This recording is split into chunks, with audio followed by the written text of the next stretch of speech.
अस्सलाम एवरीवन। आज हम लोग क्लास 12 फोर्थ सेमेस्टर एजुकेशन के chapter mental health and well being को पढ़ने जा रहे हैं। ठीक है, इसमें से 5 मार्क्स और 2 मार्क्स के क्वेश्चंस आएंगे, जो कि इंशाल्लाह इसमें से 5 टू जो मैं अभी पढ़ा रहा हूँ उसी में से रहेंगे। अगर आपको इसका नोट्स चाहिए तो आप कॉन्टैक्ट कर सकते हैं, और नोट्स में आपको 90% 99% आपको गारंटी दी जाएगी कि जो मैं दूंगा उसी में से आएगा। आप कॉन्टैक्ट कर सकते हैं, डिस्क्रिप्शन में नंबर दिया हुआ है। चलिए वीडियो को स्टार्ट करते हैं। सबसे पहला क्वेश्चन है, according to WHO what is health और what should be done to protect it. ये जो क्वेश्चन है 5 मार्क्स का है। देखिए, व्हाट इज हेल्थ, WHO हेल्थ किसको कहता है WHO के मुताबिक। सबसे पहले, according to WHO health is a state of complete physical, mental and social well-being and not merely the absence of disease or illness। यानी कि सेहत किसको कहा जाता है? सेहत सिर्फ बीमारी से ना होना या जिस्म में बीमारी ना होने को नहीं बोलते। जैसे कि इंसान के जिस्म में, जहन यानी दिमाग में, और समाज यानी सोशल तौर पर इंसान हर चीज़ से ठीक रहे, उसका जिस्म सही रहे, उसका मतलब जो बॉडी है वो सही रहे, दिमाग मेंटली तौर पर वो सही रहे, और समाजी तौर पर लोगों से घुल मिल कर रहे, अच्छे से रहे, उसे हम कहते हैं सेहत यानी कि हेल्थ। ये क्वेश्चन एग्जाम में 2 मार्क्स के लिए आ सकता है, तो आप इसको याद करके रखिएगा। अब देखिए, ways to protect mental health in life. ये पूछेगा कि क्या क्या करने से हम लोग का जो मेंटल हेल्थ है, हम मेंटली तौर पर सही रहेंगे। ठीक है, तो हम लोग इसको देखते हैं। सबसे पहला है अडेक्वेट स्लीप। अडेक्वेट मतलब कि मुनासिब, यानी जितना चाहिए उतना। ठीक है, एनफ या फिर उसको एम्पल भी बोला जाता है इंग्लिश में।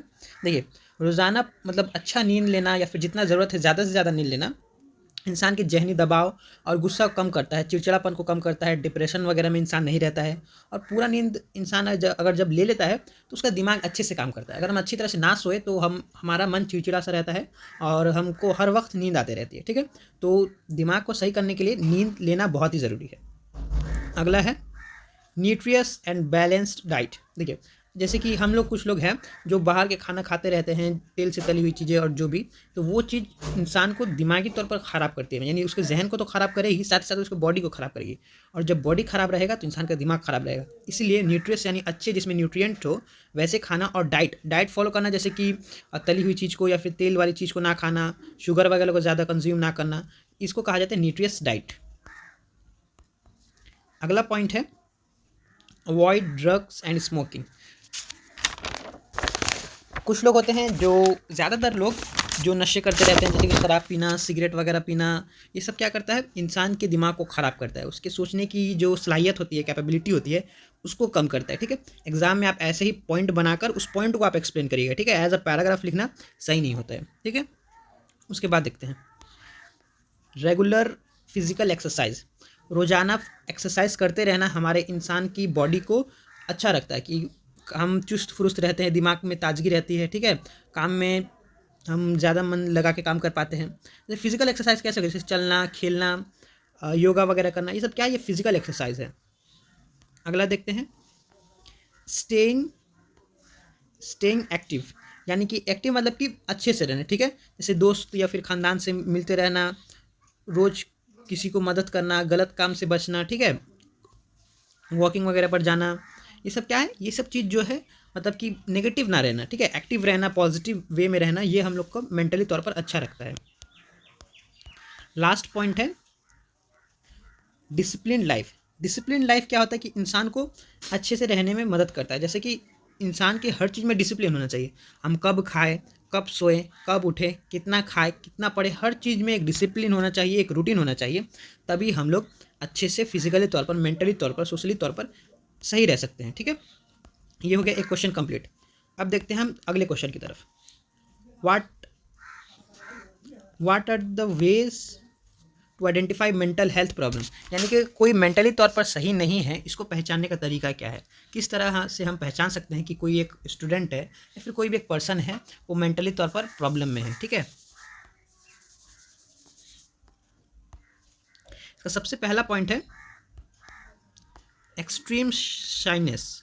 यानी कि क्लास में बहुत से बच्चे होते हैं जो बहुत ज़्यादा शर्मीले होते हैं, जैसे वो दूसरे बच्चों से बात नहीं करते हैं, या फिर कोई टीचर हो उनसे कुछ सवाल पूछे तो सवाल का जवाब देना नहीं चाहते हैं, अकेले बैठते हैं। तो अगर वो एक्सट्रीमली शाई है तो ये नहीं, उसको मेंटली कुछ प्रॉब्लम है, कुछ परेशानियां हैं जो उसको मतलब शर्मीला बना दी है। ठीक है, रेगुलर एब्सेंस फ्रॉम स्कूल। बहुत से स्टूडेंट होते हैं जो स्कूल नहीं जाते हैं। अगर कोई बच्चा ज़्यादा स्कूल नहीं जाता है तो उससे ये पता चलता है कि वो ज़हनी तौर पर सही नहीं है, ठीक है।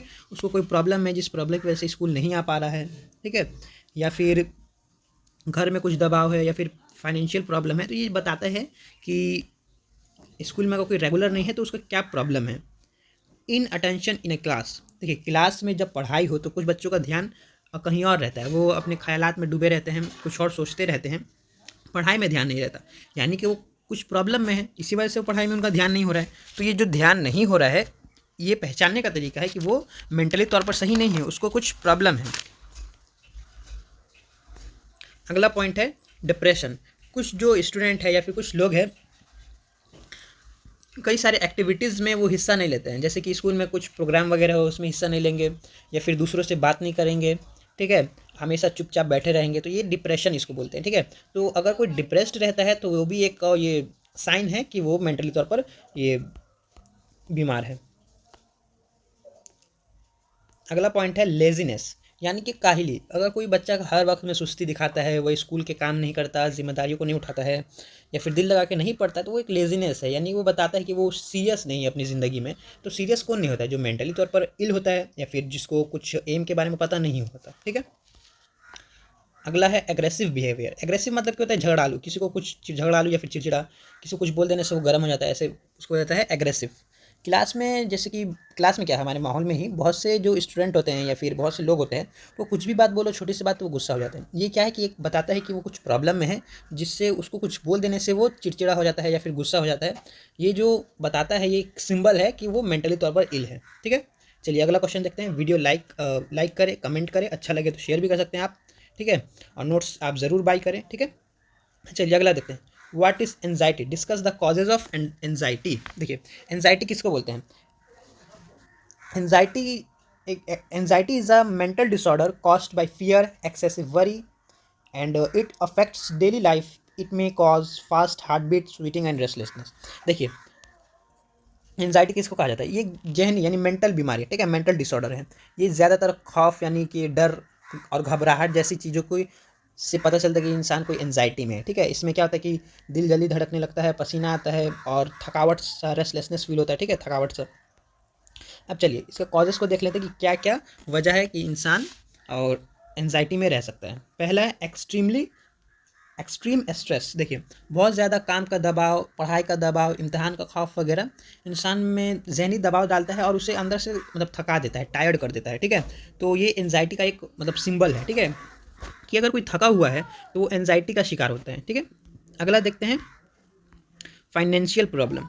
अगर पैसे की कमी हो, इंसान अगर कर्ज में डूबा हुआ हो, खर्चा ना चल पाए, या फिर मुसलसल यानी कि लगातार उसको पैसा ना मिले, तो वो फाइनेंशियली इल होता है, तो जिसकी वजह से एनजाइटी बहुत ज़्यादा बढ़ जाती है, ठीक है।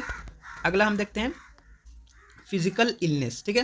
देखिए अगर कोई शख्स यानी कि पर्सन खुद बहुत बड़ी बीमारी में मुब्तला है, या फिर ख़ानदान में या फिर उसके फैमिली में कोई बीमार है, तो वो क्या होता है, बहुत ज़्यादा एनजाइटी हो जाता है, बहुत ज़्यादा परेशान रहता है, ठीक है, क्योंकि वो ज़्यादा सोचता है, उसका किसी चीज़ में मन नहीं लगता, तो ये इसको कहा जाता है इलनेस, ठीक है, कोई बीमार है तब।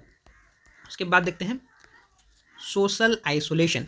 स्टेइंग सोशल आइसोलेशन मतलब कि समाज से अलग रहना। बहुत सारे लोग होते हैं, ख़ानदान, दोस्त या फिर हमारे माहौल में, अगर एक इंसान मिलजुल के नहीं रहता है तो ये दिखाता है कि वो एनजाइटी में है, कुछ प्रॉब्लम है उसको, या फिर वो ध्यान नहीं दे रहा है, ठीक है। तो ये एक तरीका है पहचानने का कि इस एनजाइटी क्यों है, ठीक है। चलिए अगला एंड लास्ट क्वेश्चन देखते हैं। इसका अगला वीडियो नेक्स्ट पार्ट में बताया जाएगा। देखिए लास्ट क्वेश्चन क्या है? What is stress, discuss the causes of stress during adolescence. देखिए अडोलेसेंस यानी कि जब हम बड़े हो जाते हैं, या फिर 18-19 साल, उसको अडोलेसेंस कहा जाता है, ठीक है। यानी कि जब हमारा पीक फिजिकल चेंजेस होता है और हार्मोनल चेंजेस, उसको हम कहते हैं अडोलेसेंस, ठीक है।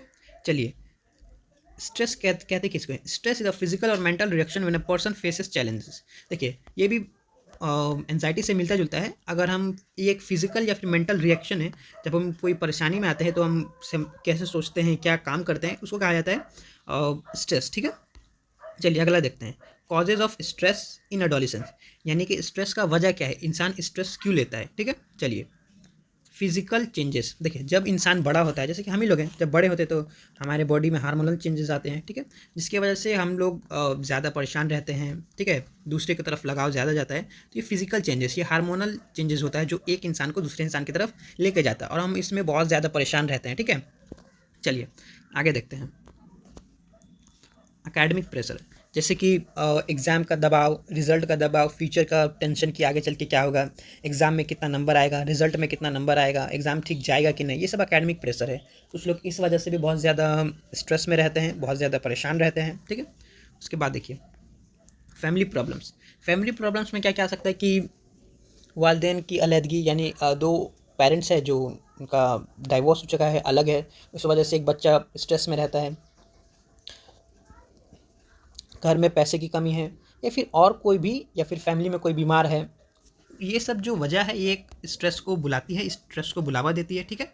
चलिए सोशल प्रेशर, देखिए समाजी तौर पर इंसान को अगर प्रेशर मिले कि कुछ लोग कहे कि उसको तुम ये करो, तुम वो करो, तुम वो करो, उस पर बार बार दबाव डाला जाए, उसके साथ कोई रहे ना, उसको लोग चिड़चिड़ा कहे, उसको लोग मजाक उड़ाए, तो ये सब चीज़ क्या होती है कि उसके दिमाग में एक घर बन जाता है कि हम सही नहीं हैं, हम ख़राब हैं, और ये चीज़ आगे चल के स्ट्रेस पैदा करता है कि इंसान हमेशा सोचते रहता है, परेशान रहता है, और कुछ लोग सुसाइड भी कर लेते हैं इससे।